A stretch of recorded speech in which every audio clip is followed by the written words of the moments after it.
Hi, and welcome to week 4, addition and subtraction strategies for whole numbers.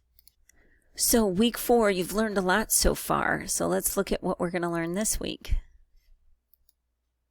So this week we're going to continue building community with our classmates through discussion boards, study groups, whatever.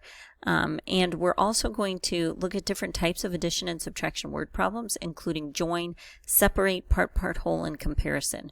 We're going to look at the structure of those problems as well and how the structure of a problem can impact the strategies young children use to solve it.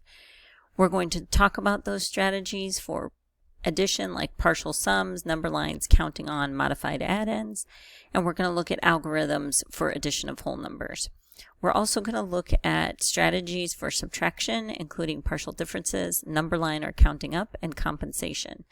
And we're going to look at algorithms for subtraction of whole numbers. As always, we're going to be working on the mathematical practices, specifically MP2, reason abstractly and quantitatively, MP4, model with mathematics, MP6, attend to precision, and MP7, look for and make use of structure.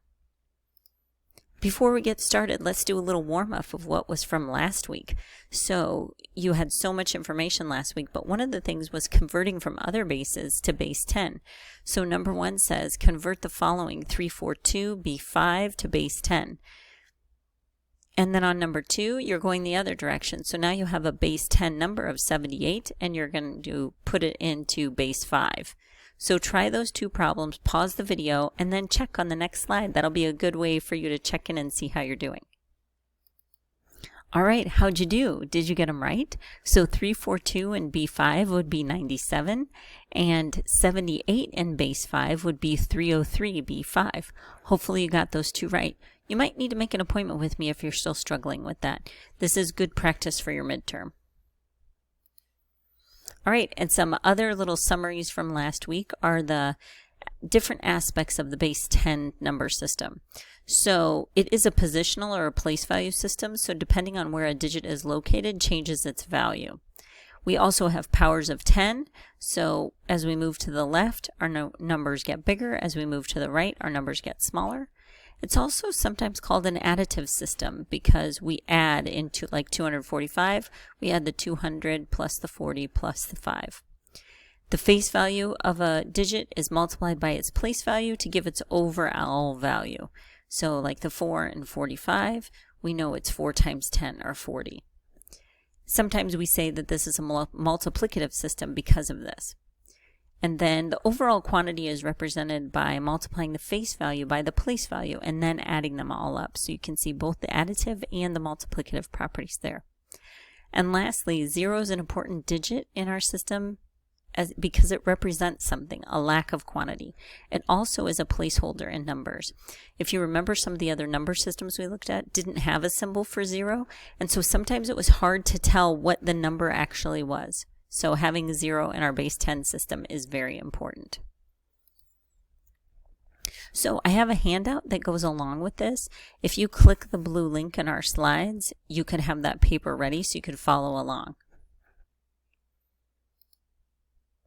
The first thing we're going to talk about is different types of story problems. So there's join and separate problems. They both include some sort of action or verb happening in the problem. So we're going to look at these story problems and we're going to classify them because there's different structures. Notice in both join and separate, there's result unknown, change unknown, and start unknown. So if you look at number 1 on your worksheet, it has examples of join and separate problems. And the structure is there. So take some time, read through those examples, write the number sentence, underline the action verb in the original problem, and put a square around the item that was missing, okay, and then still fill in the number. So take a couple minutes to do that. Here are the questions right there. There's the different scenarios, and then the answers will be on the next slide. All right, did you get them right? There's the answer. Now notice across the join problems, they all are the same number sentence or math fact of 3 plus 2 equals 5. But where the box is moves because that's the part that was unknown. Same with the separate problems. They all are 13 minus 5 equals 8, but where that box is changes. It's important that we change the structure for students, because if we always give them the same type of problem, if it changes a little bit in the future, they struggle to know how to solve it. So think about those structures and then see if you can try number 3 on your worksheet. Identify them as join or separate, and then identify the structure and write the number sentence. And be sure to put a square around the unknown. So here are the questions. It's the next one in your packet. You should have that.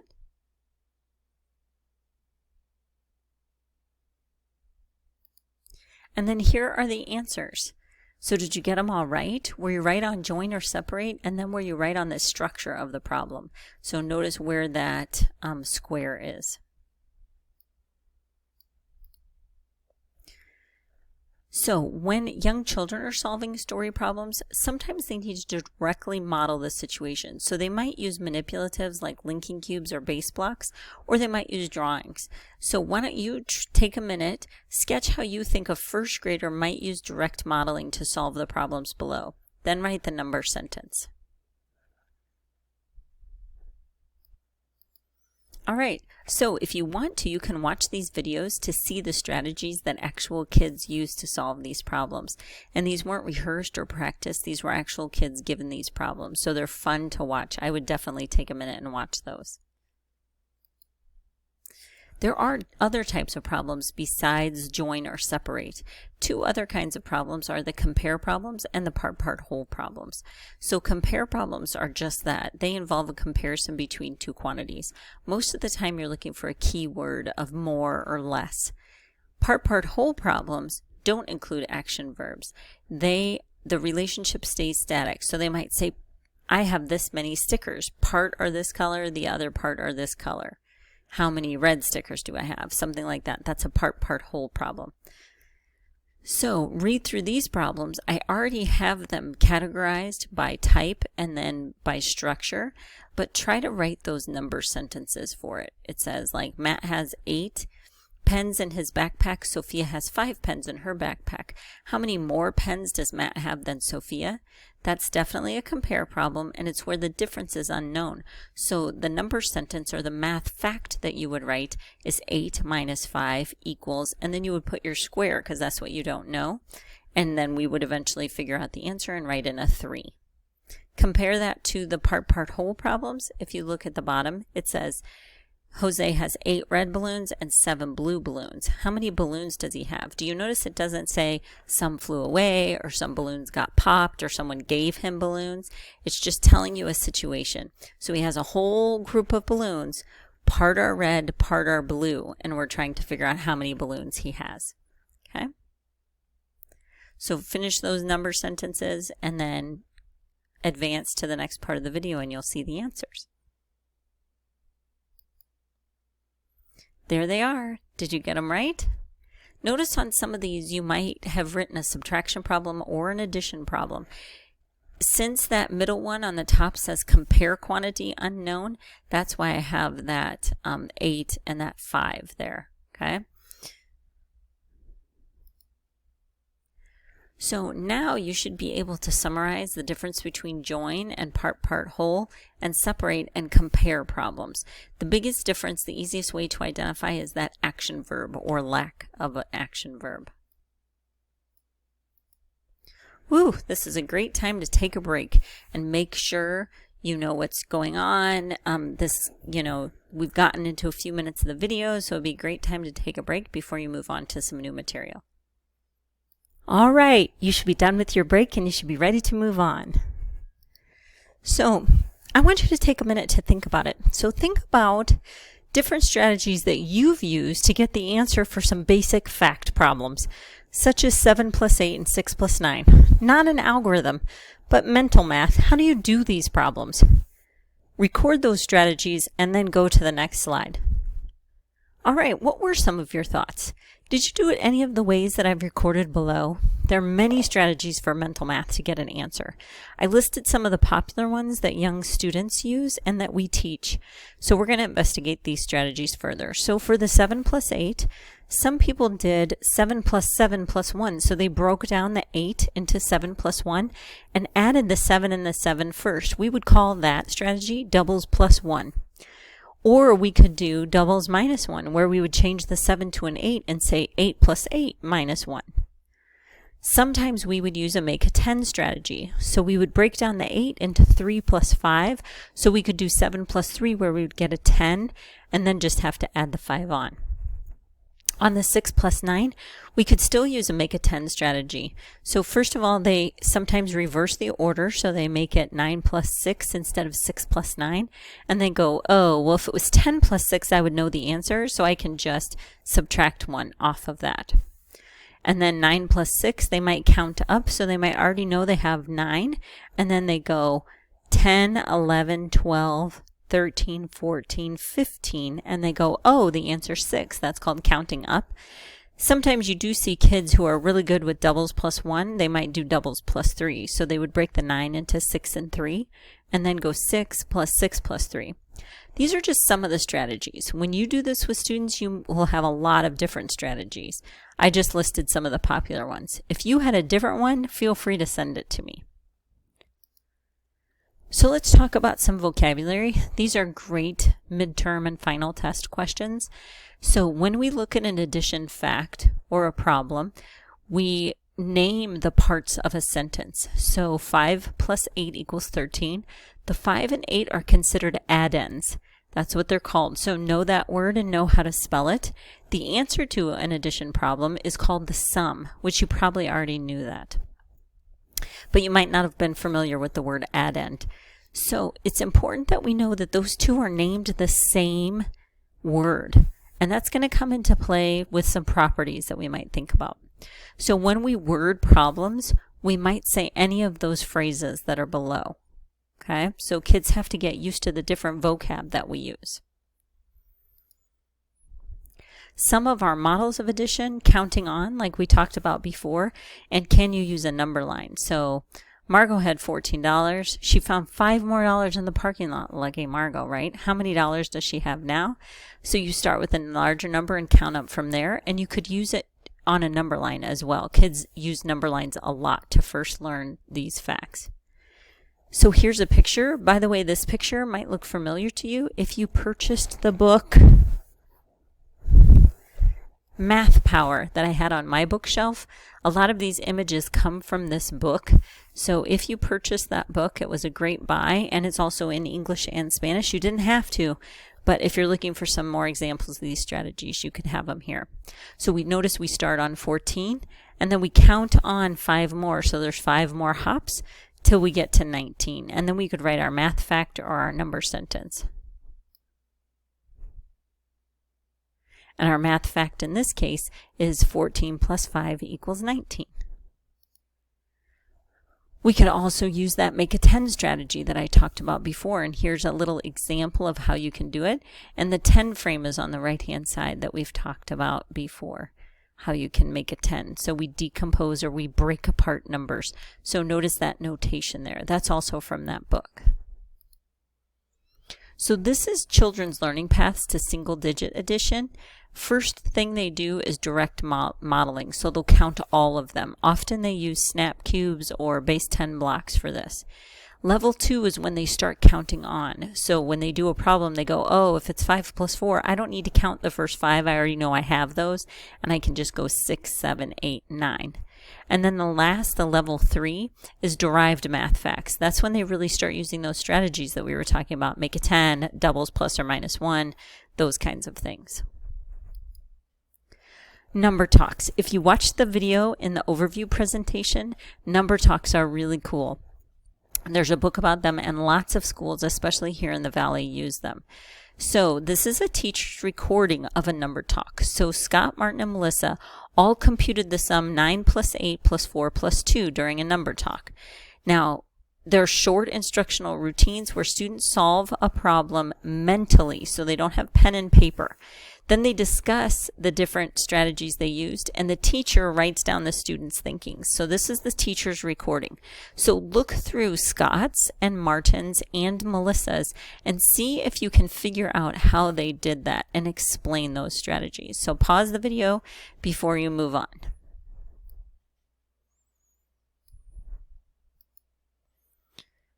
So one of the things the teacher used was the splitting notation to record Martin's and Melissa's thinking. So what does that upward caret mean or that downward caret mean? Any ideas there? So those are our compose or decompose. So our decompose and our recompose. So when we have a number and we're breaking it down or decomposing it, we would use that upward arrow facing one because we're splitting that into two pieces. The other thing is when we're adding them at the end, when we're recomposing or composing those numbers, putting them back together, we would use that downward arrow. So there's an interesting notation error in Scott's work. Did you notice it? Scott, if we go back a slide, we could look at Scott's work. Scott, right here, he does 9 plus 8 equals 17. Then he does plus 4 equals 21, plus 2 equals 23. But his notation error lies when he did it all the way horizontally. Because with those hard equal signs in the middle, he's really saying that 9 plus 8 equals 23, which is not true. So we would correct our students. Notice how Martin's and Melissa's don't use that notation. It works vertically. It's really important that we use correct mathematical notation. All right, so if you haven't watched that number talk, please watch that and think about the norms that the teacher uses during those number talks. So there's strategies with two-digit add-ins. So we just talked about single-digit add-ins. Now we're talking about double-digit add-ins or multi-digit add-ins. So one of the strategies is just like we were talking about, decomposing and recomposing. So we're breaking apart the add-ins and then we recombine or recompose those subparts in ways that make it easier for us to add. Sometimes we decompose by place value. Other times we decompose by friendly numbers. So that makes it easier. So on the left-hand side, you can see we broke down by place value.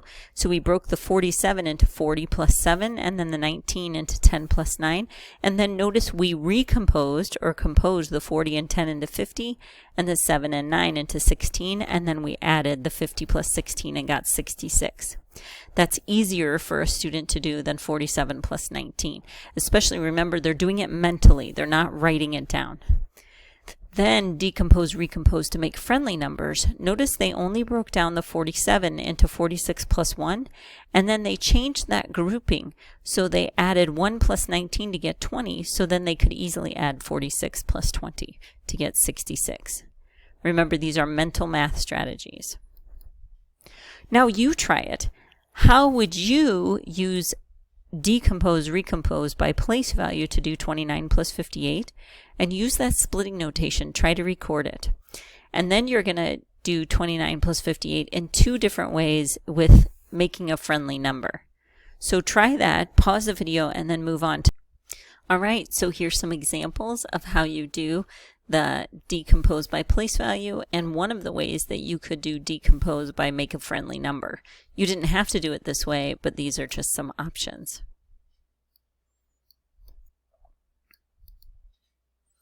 Adding larger numbers. One of the ways we could do it is using partial sums. We're still decomposing by place value, notice. So first we add the hundreds, and then we add the tens, and then the ones, and then we add them all together. Sometimes this is also called the left-to-right method. Okay. Here's back to base 10 blocks. You're going to be using base 10 blocks a lot. You're going to be using a virtual manipulative. So first we would want to show it with representing with base 10 blocks, and then using our traditional algorithm so you can see how they're connected. The answer's on the next slide so you can see it. So the first thing I did was model both add-ins, but then I noticed that I needed to put them together, but I could make a trade so I have the fewest number of blocks possible. So I'm going to trade 10 of my units for one long, and then I'm going to trade 10 of my longs for a flat.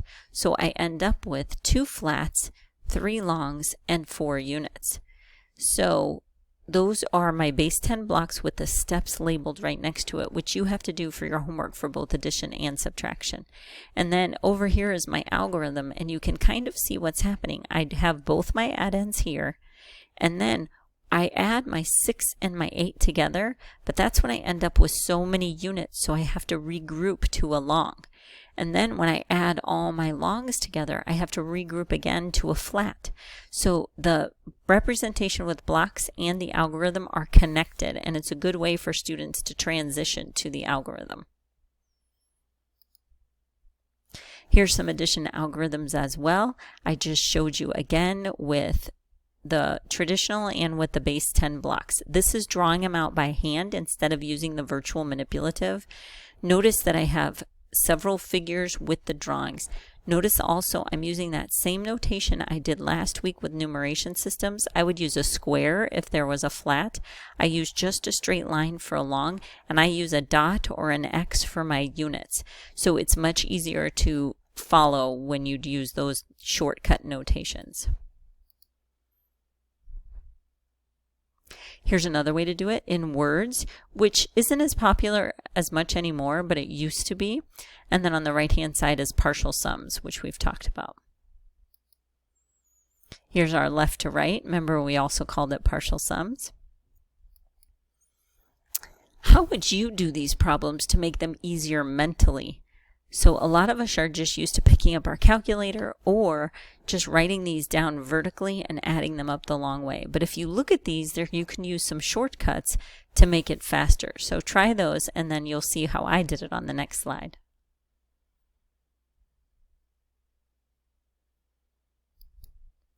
All right, on the first one, I put the 5,999 with the 1, so I would just get 6,000 and then add the 286. You can see my strategies with the next two as well. And notice I used those splitting notations or those decompose, recompose notation to help follow. So when we use these strategies, sometimes we're changing the order of the addends or the group of addends in different ways. Is this mathematically valid? Describe some examples. Think about this before you move on.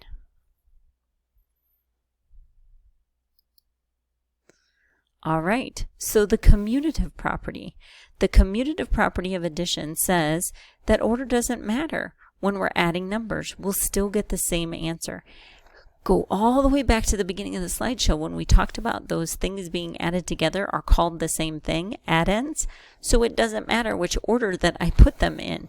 So A plus B is the same as B plus A. And there's an example for you. If you have one apple and you get 3 more, is that the same as if you started with 3 apples and you got 1 more? So common sense tells you that you would have the same number of apples. Sometimes teachers call these turnarounds, but more properly they're called the commutative property of addition. The associative property of addition. This one is when we're changing groupings. So we can group addends in different ways and still get the same answer. So if there's 3 groups of marbles, one with 4 marbles, one with 3 marbles, and one with 2 marbles, if we put the first and second groups in a bag together, will we still have the same number of marbles? Sure, it doesn't matter. So you can think of this grouping changing when we're decomposing and then recomposing them differently. We are actually using the associative property. All right, break time again. You just absorbed a lot. So take a little break and then continue on the slides when you're ready.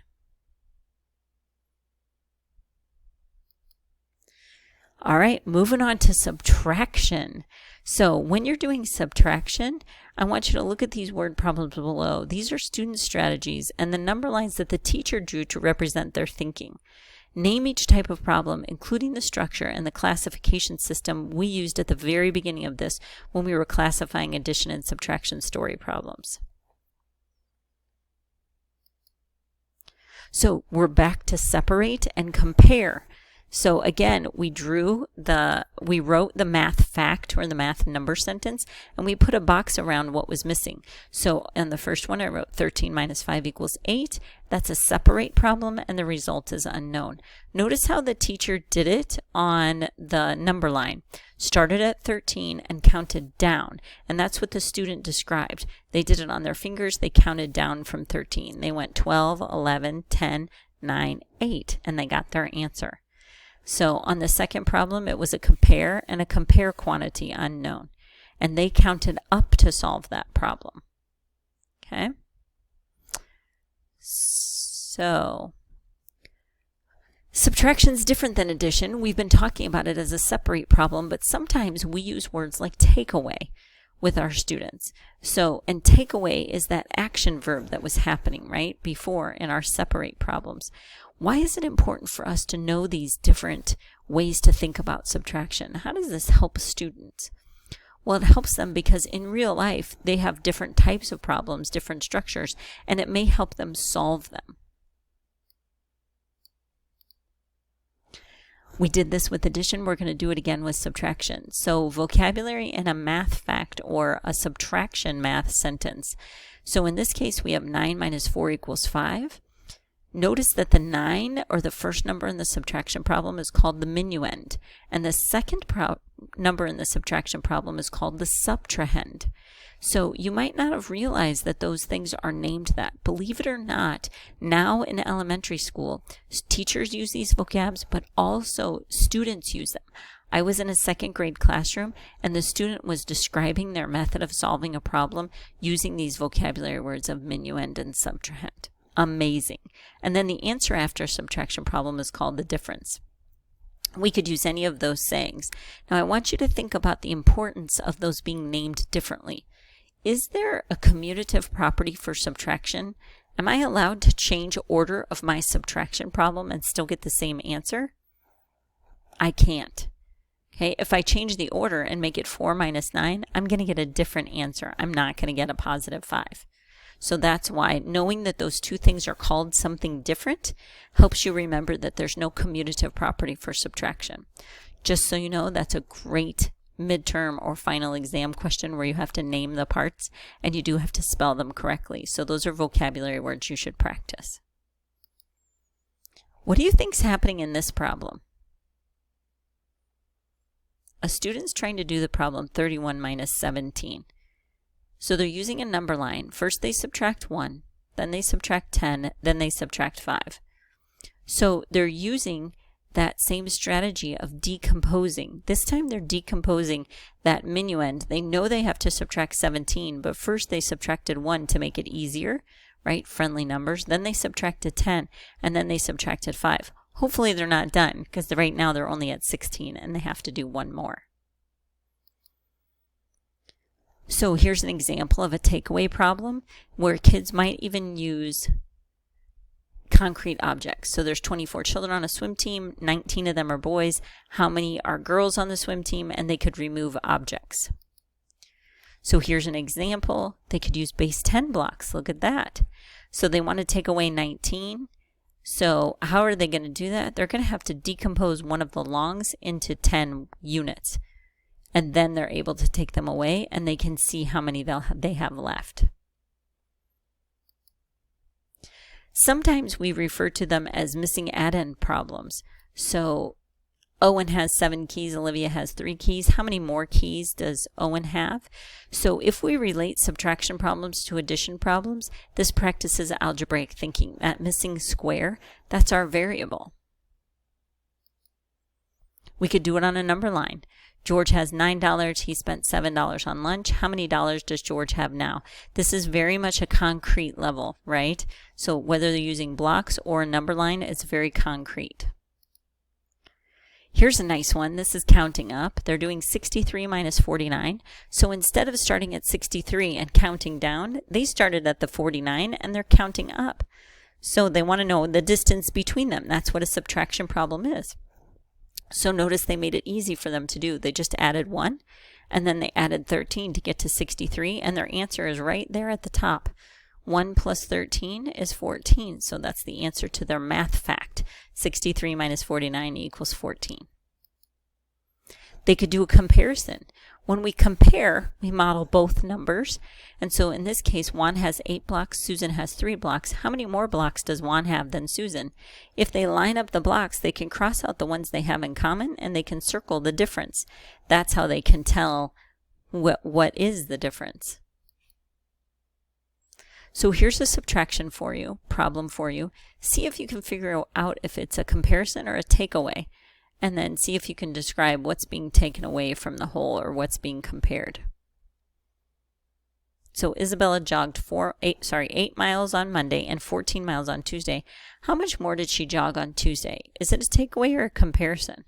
And how do you know? It's a comparison problem because the key word is how much more.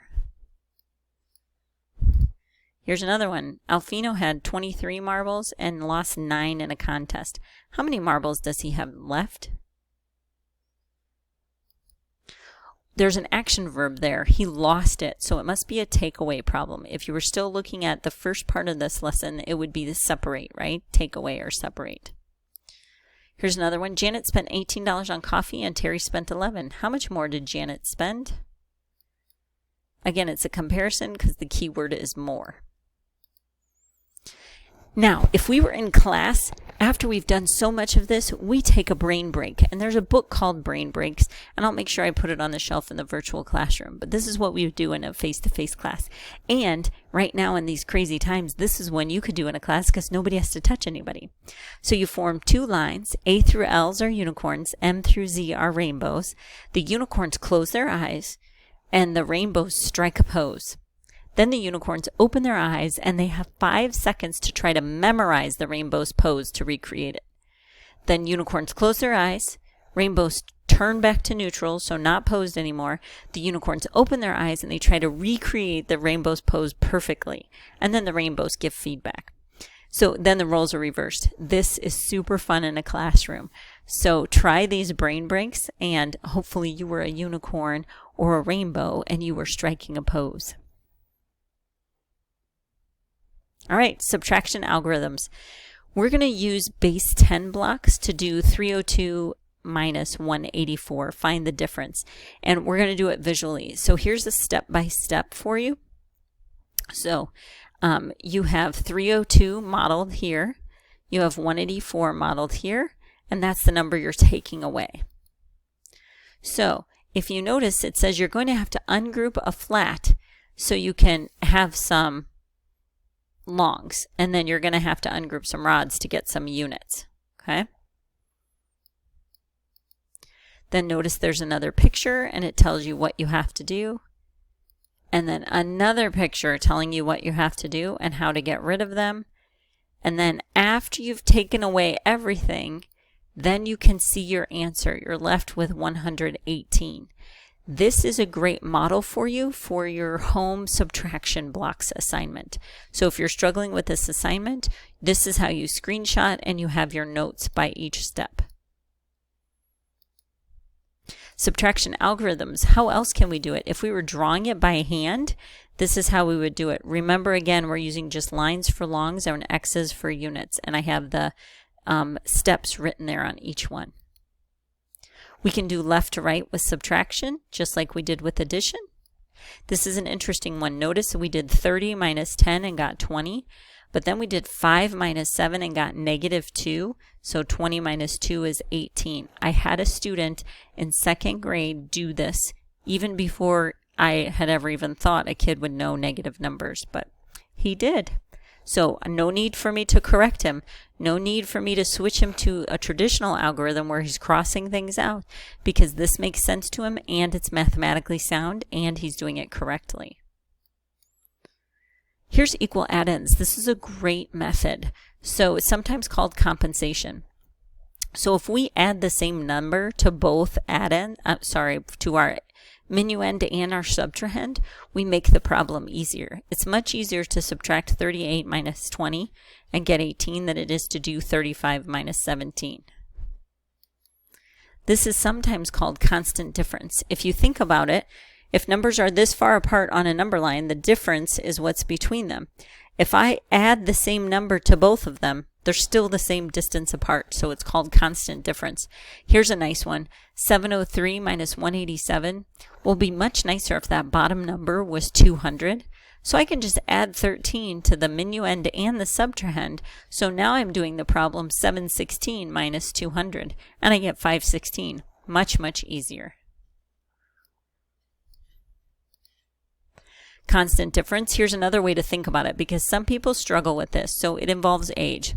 If today a parent is 53 years old and a child is 18 years old, does their age difference change in 2 years? So in other words, if I add 2 to both their years, 2 years from now, the 53-year-old will be 55 and the 18-year-old will be 20. So those things must be equivalent. Yeah? So a much easier problem would be 55 minus 20. Subtraction algorithms. Can you try this one? If you're going to do 302 minus 84, could you count up? Try it and then look at the explanation. There it is. So notice we started down here at 184 and we jumped up 6 to 190. We jumped up 10 to 200. Then we jumped up 100 to 300 and then 2 more. If I circle all these, that's my answer. I could do it this way and keep the same idea. You did it. This is a lot of information. You already knew how to add and subtract. What you're doing now is trying these new strategies and algorithms. So don't do it the way you've always done it. Try these new methods. Also practice that vocabulary. So get started on your assignments and have a great week. And please come and see me in my office hours if you have any questions, or form a study group or post on our discussion board, something like that. All right, see you later.